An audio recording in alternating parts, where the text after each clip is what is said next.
and welcome, brothers and sisters of the multiverse. I want to make a suggestion and talking about flipping the script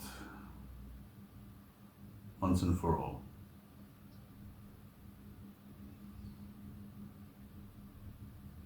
On what, right? On the ever ongoing euphemisms and dysphemisms that are pre-programmed for us, the official narratives, the little things we're conditioned to tell ourselves in a certain way.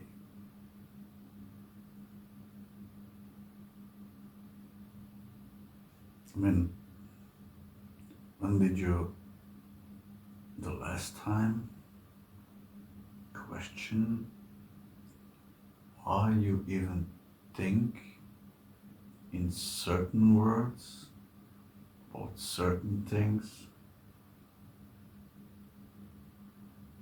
and how else you could interpret it? Watch for euphemisms and dysphemisms.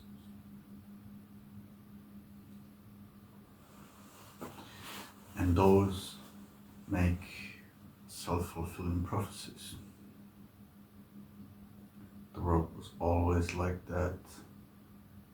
What can I do? I'm just one of the 99.99%.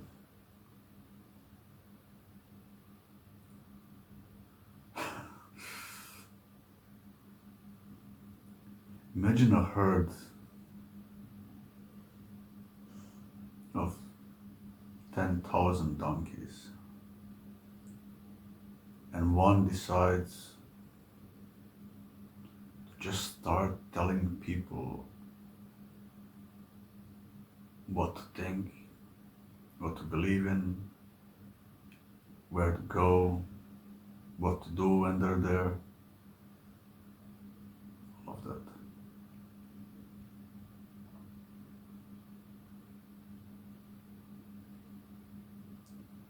And the other 9,999 just say, oh, what can we do? Because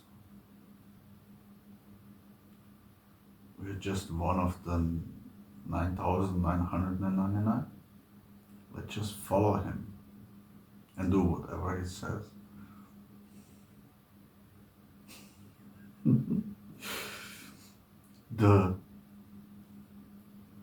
The logic of saying that we have no power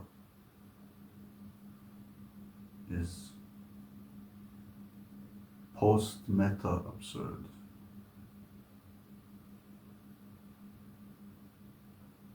And yet it prevails.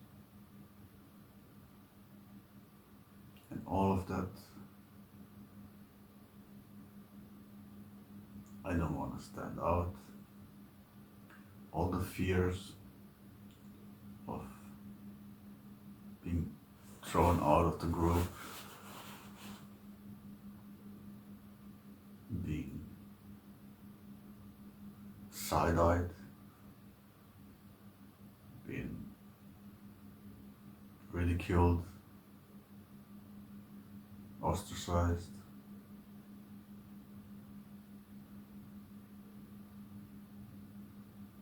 Right? Just reinforce the self-fulfilling prophecy of how it is and why it can't be changed.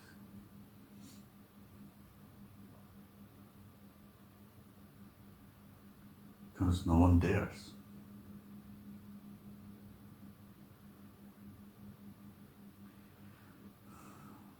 We all know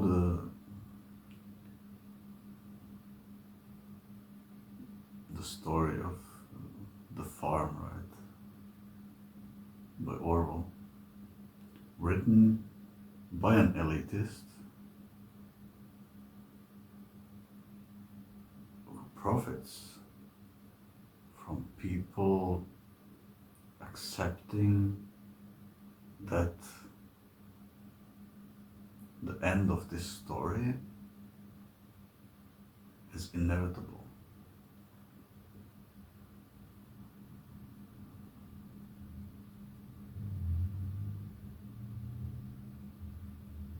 And as humanized as these animals are made, we're still smarter than that. Just have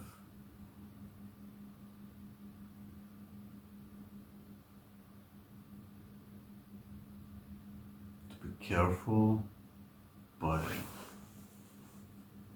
well, implementing some measures that prevent this whole thing from going down. And we do know much more today of psychology than he did back then. And we endured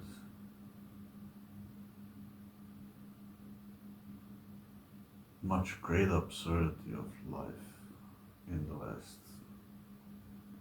40, 50 years or so than he ever has.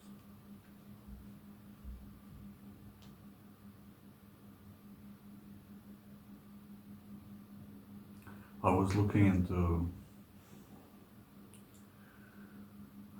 Emma Goldman, into Peter Kropotkin, into Mikhail Bakhtin, into Max Steiner. They all have parts of that core truth about freedom and autonomy, and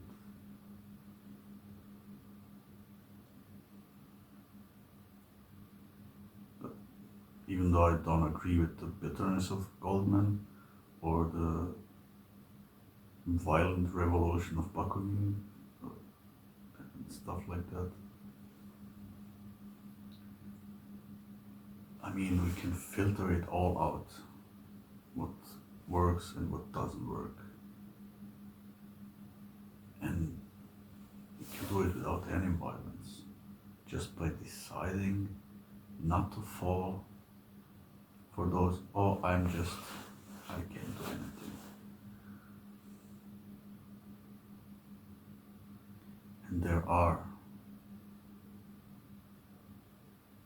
alternatives. There are possibilities. There are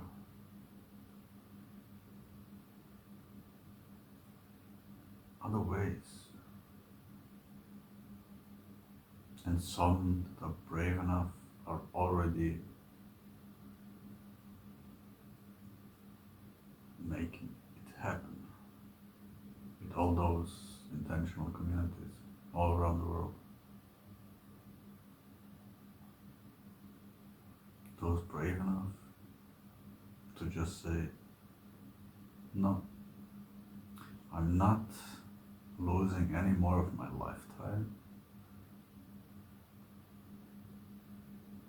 providing with my time, work and energy and everything those who oppress me with even more power to oppress me.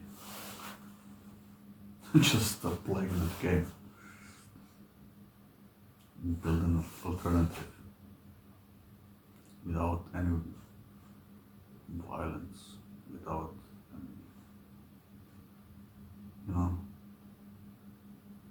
you just can. Everyone can.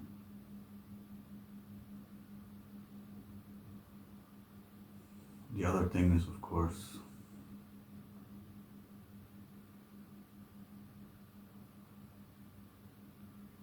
we are still in a time when most of us had most of our families and friends and all of that inside the system. And we don't want to break that bonds, that connections.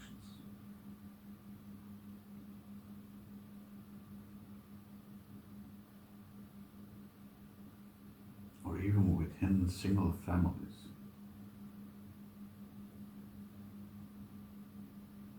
You'll be probably the only one who really would want to dare. And it's not easy. And it's not gonna be painless. But I'll bet over time, over a few years, living in such, and your whole family seeing you laying in the sunshine playing the, I don't know,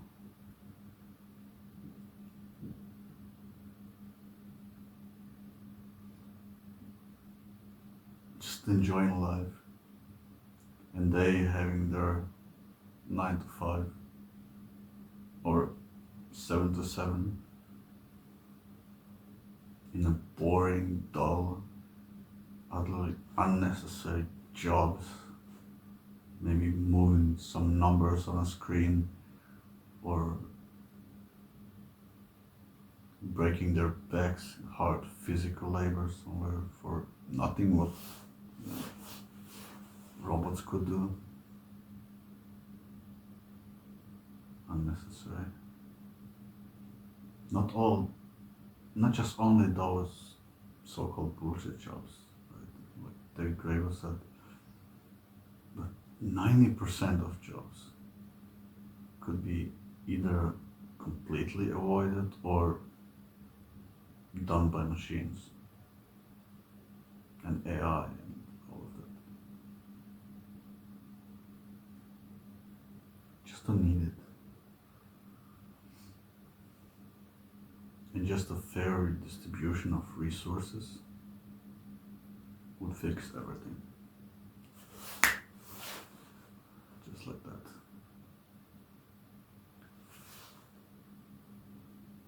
But it can only start when people acknowledge to themselves that they absolutely can make a difference. Every one of us.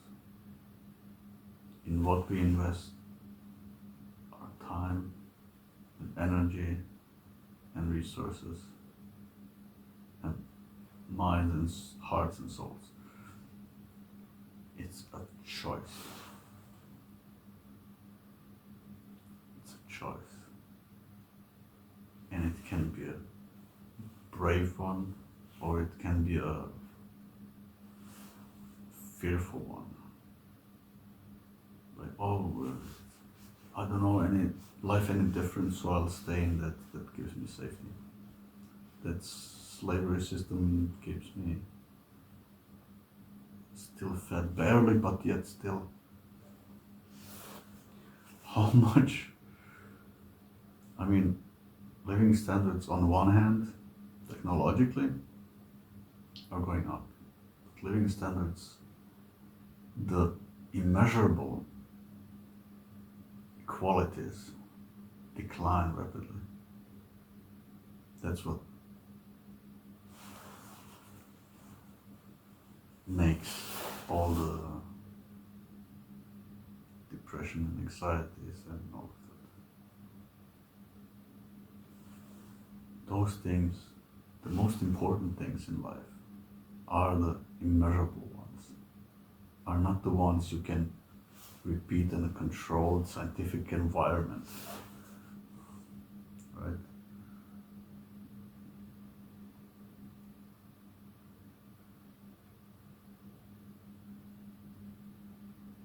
Quality of life can just be felt, not measured.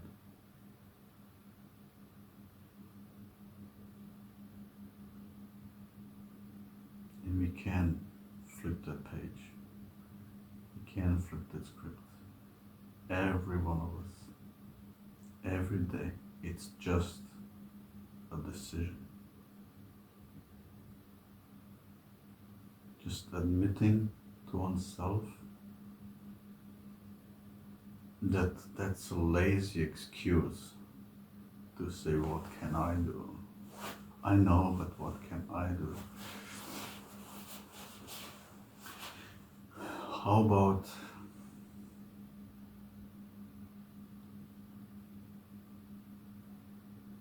just look for alternatives?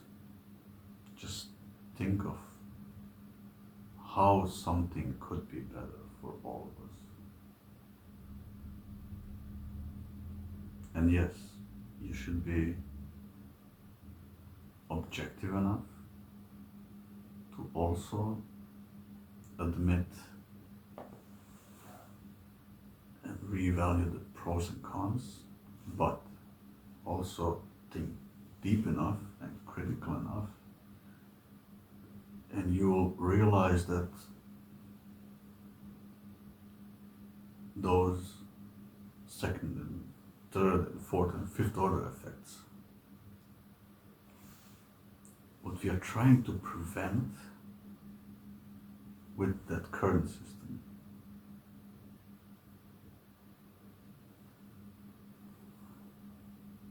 the incentives for that wouldn't even occur with another system.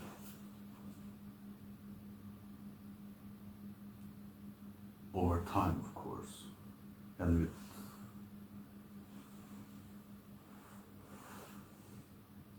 how should I say, with a higher level of awareness of the population schooled for critical thinking and encouraged in empathy and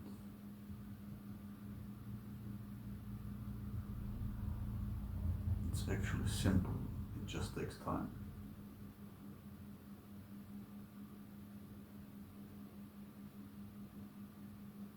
Maybe even a few generations, but we can plant seeds today.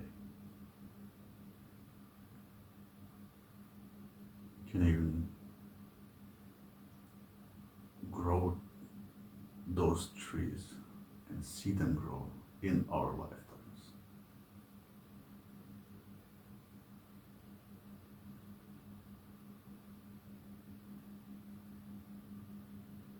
If you're brave enough to give up on false security that enslave us,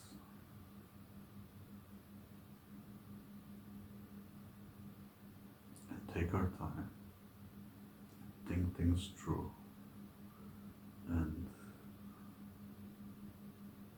dare to change.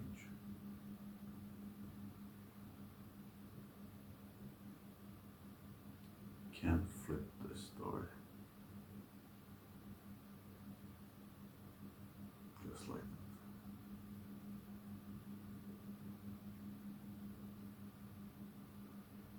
We are not that farm animals.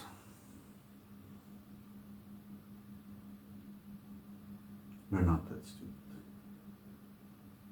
How they want us to believe ourselves to be.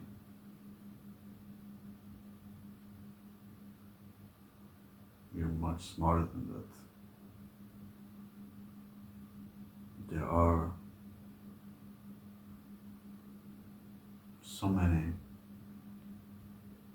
smart minds around,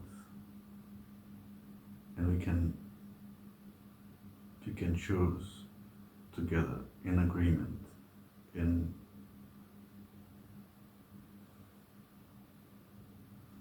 transparency. Just reshuffle those puzzles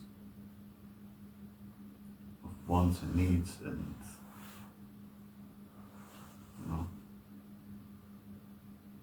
openly with each other, so that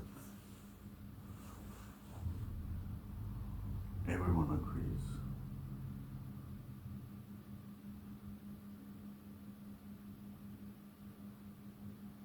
And of course, we're different. That's why one community can be with those who think the same about that thing, the other who thinks differently about that thing. But they can still cooperate, they can still respect each other, they can still trade and all of that, without making it into new kinds of nations that fight over those ideas.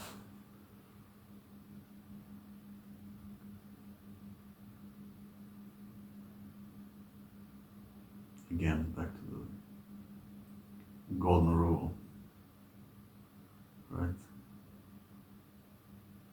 Do not to other. You know that. That's the main one. If we keep that in all the communities, that's it, no fights. Just discussions, reflections.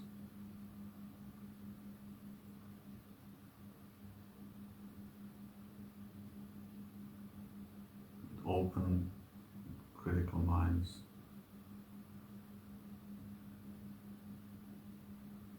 Incorporating always new circumstances and insights and discoveries, whatever.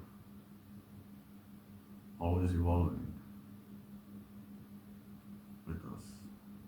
Not stagnant, not dogmatic, not from top down, from bottom up.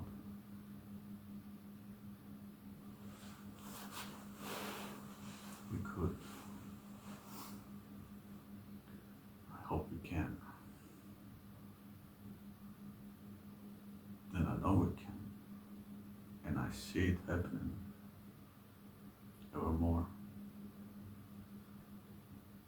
Meanwhile, there are thousands and thousands, and not just in those foundation of internal communities or the global eco-village networks. There are many of those who aren't even on their maps. I guess we already have like 5,000 maybe, all around the world. We're not even registered as such. People are coming together with same visions and missions and values, and they just make their lives better. And we can too.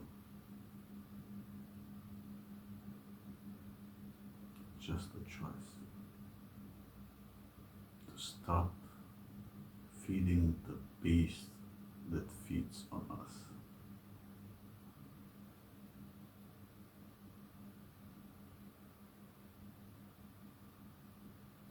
How about that?